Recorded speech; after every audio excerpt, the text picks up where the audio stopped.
Scenario वो है कि मैंने क्या किया, मैंने प्रोडक्ट का ब्रांड उठा लेता हूँ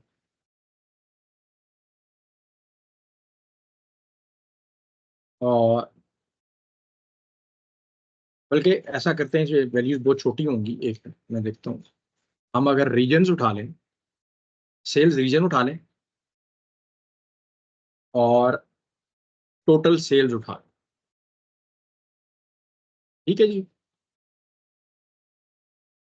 अच्छा, अब मेरे पास ये सीन है कि मेरे पास दो कॉलम्स हैं, सेल्स रीजन है और मेरे टोटल सेल्स है। मैं अगर आपको ये कहूं कि मैंने एक नया कॉलम यहाँ पे क्रिएट करना है, जिस कॉलम के अंदर मैं ये देखना चाहूं कि हाँ यार, ये जो कनाडा वेस्ट है, इसका ये जो 107,674 वैल्यू है, 1,07,674, ये ओवरऑल जो मेरी सेल्स है उसका कितना परसेंट है। मैं अगर ये देखना चाहूं इसी विजुअल के अंदर, दोनों चीजों को साइड बाय साइड देखना चाहूं, तो कैसे देख सकता हूं? Any ideas?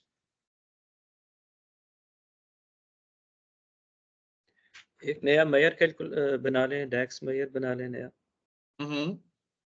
जिसके अंदर आप फार्मूला डिफाइन कर दें, जैसे परसेंटेज कैलकुलेट करते हैं, टोटल हमारे पास है, एक की ठीक है, कितनी है, उसको कैलकुलेशन बना के उसका विजुअल में पुल इन कर लें बाद में, तो शायद नजर आ जाए। ठीक है, आपने बिल्कुल सही बताया। लेकिन एक चीज जो मैं यहाँ पर हाईलाइट करना चाह रहा हूँ वो ये है कि मैं जो भी चीज बनाऊंगा यहाँ पे, उसको अफेक्टिवली हर इस वैल्यू के जो यहाँ पर सेल्स रीजन से जो मेरा फिल्टर कॉन्टेक्स्ट आ रहा है उसके अगेंस्ट उसको फिल्टर भी करना चाहिए। ठीक है, मतलब पहली पहली बात तो ये है कि अगर हम एक फार्मूला बनाएंगे तो वो फार्मूला होगा क्या। सो बेसिकली क्या होगा कि ये जो नंबर है इसको डिवाइड अगर हम करें इस नंबर से और मल्टीप्लाई बाय 100 करें तो हमें यहां पर एक परसेंटेज मिल जाएगी। ऐसे ही है, सिमिलरली इसको भी इसी से करें, इसको भी इसी से करें, हर एक को करेंगे तो यहाँ पे एक परसेंटेज आ जाएगी हमारे पास। ऐसे ही है, लॉजिकली तो ऐसे ही होना चाहिए ना, आदमी को करनी है तो ऐसे।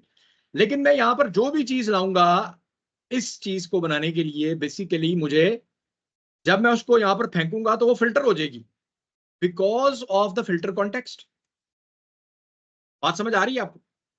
यानी अफेक्टिवली या टोटल सेल्स भी तो जो फिल्टर हो रहा है, यहाँ पर टोटल सेल्स का जो फॉर्मूला है जो मैंने बनाया, ये फिल्टर की वजह से ही मुझे ये वैल्यूज नजर आ रही है ना। सो अब मैंने कोई ऐसा काम करना है, यानी मुझे कोई ऐसा कॉलम चाहिए इफेक्टिवली कि जिस कॉलम के ऊपर मेरी फिल्टरिंग खत्म हो जाए, तभी मैं ये वैल्यू ला सकूंगा ना। सो मेरा कहने का मतलब क्या है, मेरा कहने का मतलब ये है कि मैंने यहां पर एक नया कॉलम क्रिएट करना है जिसमें मुझे हर एक के अगेंस्ट यही वैल्यू नजर आ, और ये वैल्यू तब हो सकती है क्रिएट कि किसी तरीके से यहां से जो फिल्टर कॉन्टेक्स्ट आ रहा है वो फिल्टर कॉन्टेक्स्ट आना खत्म हो जाए। या इन अदर वर्ड्स एक काम करते हैं, काम हम ये करते हैं कि मैं डेटा मॉडल में जाता हूं और मैं ये वाली जो रिलेशनशिप है ना मेरी, मैं इसको डिलीट करता हूं। ठीक है, जो मेरी स्टोर्स और रीजन्स के दरमियान थी मैंने इसको डिलीट कर दिया। Now I go back, what do I सी? मेरी फिल्टरिंग खत्म होगी बिकॉज रिलेशनशिप खत्म होगी, रिलेशनशिप खत्म होगी तो फिल्टर कंटेक्स्ट खत्म हो गया। तो मैंने बेसिकली किसी तरीके से डैक्स से ये चीज अचीव करनी है। तब मैं जब वो काम करना चाहूंगा जो मैं पहले कर रहा था, वो काम फिर हो जाएगा कि परसेंटेज मेरी निकल आए। अच्छा, मैं दोबारा से जाता हूँ, इस रिलेशनशिप को दोबारा से बनाता हूँ।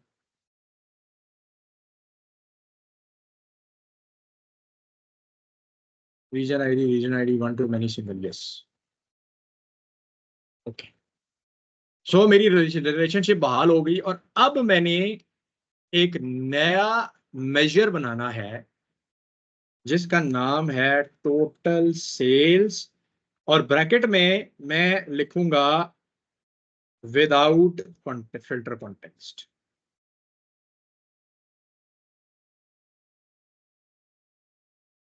ठीक है जी।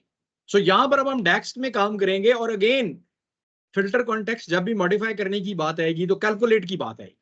तो कैलकुलेट आ गया जी, टोटल सेल्स आ गया। और यहां पे मेरे पास एक फंक्शन है जो कि की फिल्टर्स का क्या है, काउंटर पार्ट, नहीं कहना, सॉरी काउंटर पार्ट नहीं, उसका जो ऑपोजिट है वो है कि ये फिल्टर क्या करता है, फिल्टर्स को मेंटेन करता है, और इसका ऑपोजिट है रिमूव फिल्टर्स। अब रिमूव फिल्टर क्या करता है, वो ये कहता है भाई clear filters from the specified tables और columns, clear filters from the specified tables और कॉलम्स। और यहां पर वो कह रहा है कि भाई आपने सिंपली टेबल का नाम या कॉलम का नाम आपने देना है, ठीक है। सो मेरे पास जो फिल्टर आ रहा है वो कहां से आ रहा है जी, किस टेबल से आ रहा है, किसके किसके मैं फिल्टर को रोकना चाह रहा हूं, कौन सा टेबल डालूं यहाँ पे, सेल्स रीजन, सेल्स का जो मेरे पास जो रीजन्स का टेबल है, या तो मैं रीजन्स का टेबल पूरा फेंक सकता हूं, इवन मैं कॉलम भी फेंक सकता हूं। मैं कहता हूं यार रीजन का टेबल ही डाल, ठीक हो गया जनाबे वाली। और अब मैं यहां पे आता हूं और मैं आके यहां पे ये काम करता हूं, तो अब you can see we have achieved exactly the same result जो कि मैंने आपको दिखाया था जब मैंने यहां पे जाके इस रिलेशनशिप को फिजिकली डिसेबल कर दिया। अच्छा, सो अब मेरे पास ये भी आ गया काम जी। तो अब अगर मैं यहां पर सिंपली जाऊं और इन दोनों को डिवाइड करूं तो क्या मेरे पास रिजल्ट आ जाएगा, आ जाएगा कि नहीं आएगा जी, आ जाना चाहिए, ठीक है। सो मैं एक नया मेजर बनाता हूं और मैं इसको कहता हूं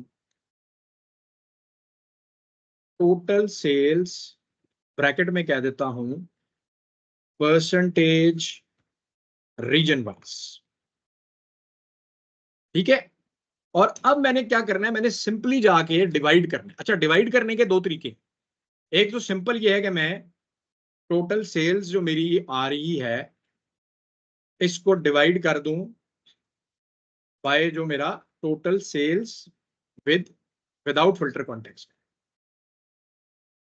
ठीक है। जब मैं ये काम करूंगा तो मेरा रिजल्ट मुझे, हम देख लेते हैं अभी कि मेरे पास जो वैल्यू आएगी वो वैल्यू बिल्कुल ठीक आएगी।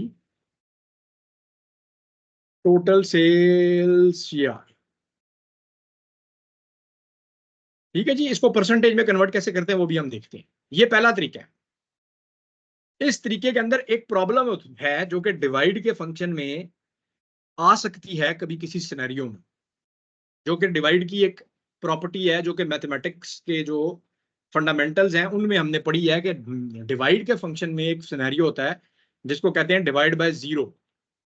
Divide by zero is mathematically undefined because उसको कहते हैं क्या यार, इन्फिनिटी या अनडिफाइंड वैल्यू होती है। तो अगर आपके पास किसी भी वजह से ऐसा सीन बन जाए कि डिवाइड बाय जीरो हो जाए तो बेसिकली ये कैलकुलेशन आपकी ब्रेक हो जाएगी, एरर दे देगा। तो इस चीज को अवॉइड करने के लिए आपके पास एक ऑप्शन है जिसको आप यूज कर सकते हैं डिवाइड के फंक्शन। तो डिवाइड का फंक्शन ये कहता है कि भाई न्यूमरेटर बताओ, न्यूमरेटर मेरा क्या है टोटल सेल्स, कॉमा डिनोमिनेटर बताओ, डिनोमिनेटर क्या है total sales without filter context. और फिर वो मुझे कह रहा है कि यहां पर अगर आप देखें तो वो ये कह रहा है कि भाई ability to handle divide by zero. तो अगर डिवाइड बाय जीरो आ जाए तो आप यहां पे वो रिजल्ट दे सकते हैं जो कि आप डिवाइड बाय जीरो के केस में दिखाना चाहते हैं। कोई भी चीज यहां पे दिखाना चाहें आप, तो मैं कहता हूं यार मैं डिवाइड बाय जीरो के केस में जीरो ही दिखाना चाहता हूं। अगर कोई ऐसा सीन बन जाता है किसी वजह से भी कि डिवाइड बाय जीरो की कोई चीज बन जाए तो वहां पे मैं ये चीज लिख सकता हूं। तो यहां पर अभी आप देखेगा कि सेम रिजल्ट हमें नजर, मेजर्स की फॉर्मेटिंग जो होती है, यानी किसी मेजर को हम किस तरीके से देखना चाहते हैं वो फॉर्मेटिंग की ऑप्शंस होती हैं। सो यहां पर अगर मैं जाऊं और यहां पर इसको क्लिक करूं तो ये एरिया मेरा वो डिफाइन करता है कि मैं अपने मेजर को किस तरह देखना चाहता हूं, ठीक है। यानी इसमें आपके पास ऑप्शंस आ रही हैं, अगर आप यहां पे जाएं तो आपको ऑप्शन नजर आ रही है general, currency, decimal number, whole number, percentage, scientific, dynamic. Dynamic भी हम देखेंगे आगे जाके कि डायनेमिक कस्टम फॉर्मेटिंग क्या होती है। सो ये आगे, और यहां पर अब मैं जाता हूं और मैं कहता हूं यार परसेंटेज में जाके इसको फॉर्मेट कर दो चेंज, क्योंकि मैंने परसेंटेज देखनी है तो मुझे मल्टीप्लाई बाय 100 करने की जरूरत नहीं है। मैं यहां पर सिर्फ परसेंटेज में दिखाऊं तो मैं यहाँ पे डेसिमल नंबर की बात की जो मेरी डेसिमल प्लेसेस हैं मैं उसको भी चूज कर सकता हूं। सो अब मैं यहाँ पे देख सकता हूं कि यहाँ पे मेरे पास टोटल सेल्स रीजन वाइज मुझे मिल गया।